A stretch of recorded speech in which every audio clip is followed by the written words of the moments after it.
नाज़रीन मिरपुर ख़ास बरसां सिंधड़ीअ ॻोठ मिशन स्टाफ वासिन दीदार शर ख़ालिद शर पुलिस जे ज़ुल्मनि ख़िलाफ़ एहतजाज कंदे पाक किताब खणी इंसाफ़ जो मुतालबो कियो आहे।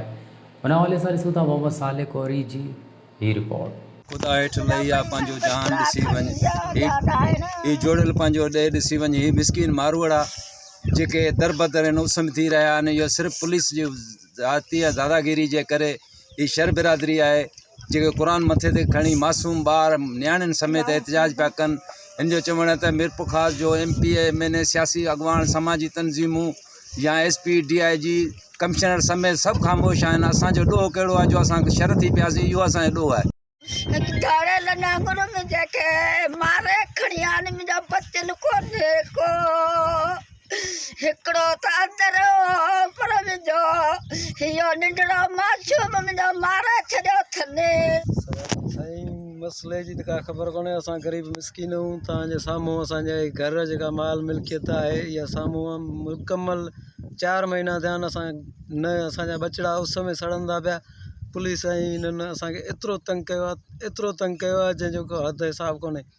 कल्ह तक़रीबन ATC कोर्ट में कूड़ो केस हो मुंहिंजे भाउ ते 3 महीना अॻु में खयल हो 2 फेबरवरी ते।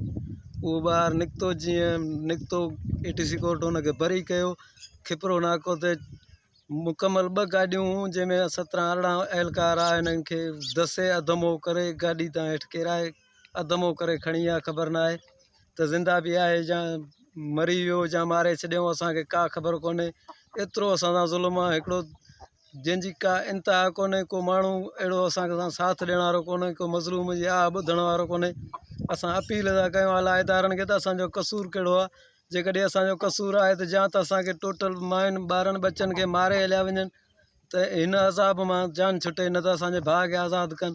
बेगुनाह जो जेको कल्ह कोर्ट बरी कयो आहे ऐं उनखां पोइ वरी दुबारो ॿिए कंहिं दुश्मनी जे चकर में खयो वियो आहे। उनखे महिरबानी करे आज़ादु कनि। असांजी आला इदारनि खां इहा अपील आहे।